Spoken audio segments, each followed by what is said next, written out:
जिन लोगों को पत्रकारिता का प भी नहीं आता वो ज्ञान बांट रहे हैं, बता रहे हैं कौन कुंठित है कौन नहीं है, कौन मीडिया के खिलाफ लोगों को भड़का रहा है। ये वो मीडिया बता रही है जो देश को भड़का रही है।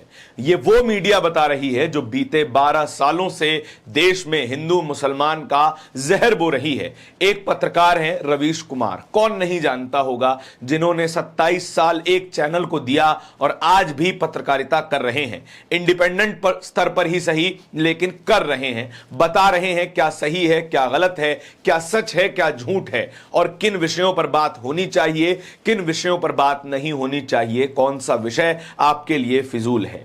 रवीश कुमार ने एक ट्वीट लिखा। उस ट्वीट में उन्होंने बताया कि मीडिया ने किस तरीके से देश को बर्बाद कर दिया है। ट्वीट की शुरुआत में ही रवीश कुमार लिखते हैं कि मीडिया लोकतंत्र का हत्यारा है और यह बात हर जगह फैलाई जानी चाहिए।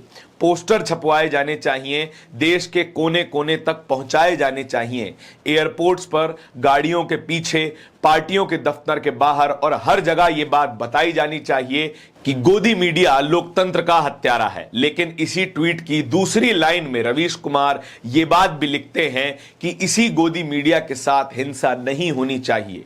रवीश कुमार यह बात इसलिए लिखते हैं क्योंकि ऐसी तस्वीरें सामने आई हैं। जंतर मंतर पर चल रहे प्रोटेस्ट के दौरान कई सारे गोदी मीडिया के रिपोर्टर्स को भीड़ का सामना करना पड़ गया। कहीं पर हुटिंग हुई, कहीं पर धक्के मारकर निकाल दिया गया। और इस बात को ही एड्रेस करते हुए रवीश कुमार खुल करके कह रहे हैं कि आप इनके साथ हिंसा मत कीजिए और ना ही किसी तरीके का उपद्रव कीजिए। प्रोटेस्ट है, शांतिपूर्ण तरीके से चलने दीजिए। यही गोदी मीडिया है जो इस वक्त पूरे देश में इस प्रोटेस्ट को बदनाम करने की कोशिश कर रही है। चुन चुनकर वो खबरें दिखा रही है जिन खबरों में कुछ गलत हो रहा हो या फिर ऐसा कुछ हो रहा हो जो नहीं होना चाहिए था। गोदी मीडिया के पास और भी खबरें हैं जो नहीं होनी चाहिए थी। उन चीजों की होना तो लाठीचार्ज भी नहीं चाहिए था, होना तो टीयर गैस फायरिंग भी नहीं चाहिए थी, लेकिन गोदी मीडिया ने यह सब नहीं दिखाया। चुन करके दिखाया कि कहां पर प्रोटेस्टर गलत हो जाते हैं। प्रोटेस्टर्स का समर्थन कोई भी नहीं कर रहा है, ना ग्राउंड पर मौजूद इंडिपेंडेंट जर्नलिस्ट और ना ही रवीश कुमार। रवीश कुमार के इस ट्वीट पर एक पत्रकार को, कथित पत्रकार को मिर्ची लग गई। नाम है चित्रा त्रिपाठी। उन्होंने इस पर जवाब भी लिख दिया। साफ तौर पर कह रही हैं कि यह व्यक्ति मीडिया के खिलाफ लोगों को लिंचिंग करने के लिए भड़का रहा है। वो व्यक्ति पत्रकारिता के बारे में समझा रहा है जो कि एक पार्टी की राजनीतिक रैली में शामिल हुआ और अपनी पत्रकारिता बेच दी। पत्रकारिता तो इस देश के ज्यादातर पत्रकारों ने, टीवी के पत्रकारों ने 12 साल पहले ही बेच दी थी। क्या उन पत्रकारों की लिस्ट में चित्रा अपने आप को भी शामिल पाती हैं?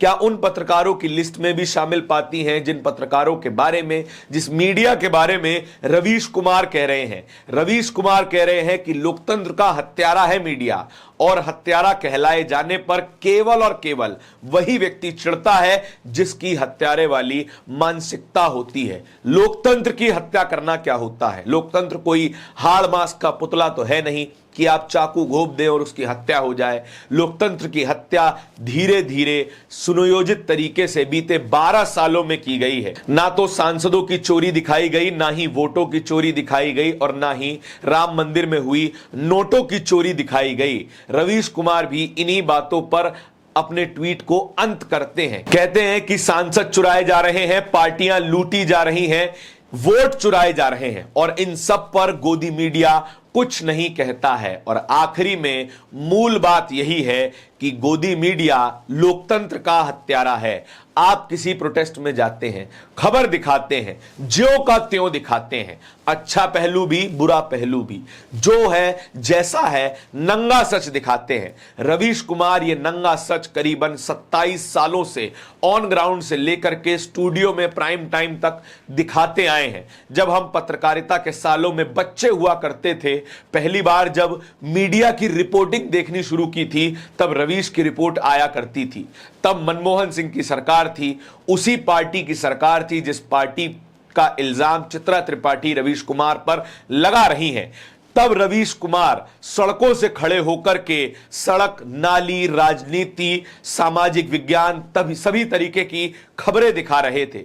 दिल्ली के जंतर मंतर से लेकर के कनॉट प्लेस से लेकर के दिल्ली के अलग अलग गांवों तक की रिपोर्ट दिखा रहे थे। और आज चित्रा त्रिपाठी वो पत्रकार बता रही हैं पत्रकारिता कैसे होती है, जिसको पत्रकारिता का प भी नहीं पता है। अपने चैनल पर बैठ करके घटिया डिबेट करवा करके और हिंदू मुसलमान वाला टॉनिक पिला करके ये खुद को पत्रकार बताती हैं और पत्रकारिता के नाम पर शायद सबसे बड़ा कलंक लगी हुई है। चित्रा त्रिपाठी जिस टीवी चैनल में आज काम करती हैं और जिस टीवी चैनल में पहले काम किया करती थी, वो दोनों ही गोदी मीडिया का हिस्सा माने जाते हैं। इन दोनों ही चैनलों के रिपोर्टरों को इनकी गलतियों का खामियाजा भुगतना पड़ा है। एबीपी, जी न्यूज, एनडीटीवी, आज तक तमाम चैनलों के रिपोर्टरों को जंतर मंतर के प्रोटेस्ट में हैकलिंग का सामना करना पड़ा।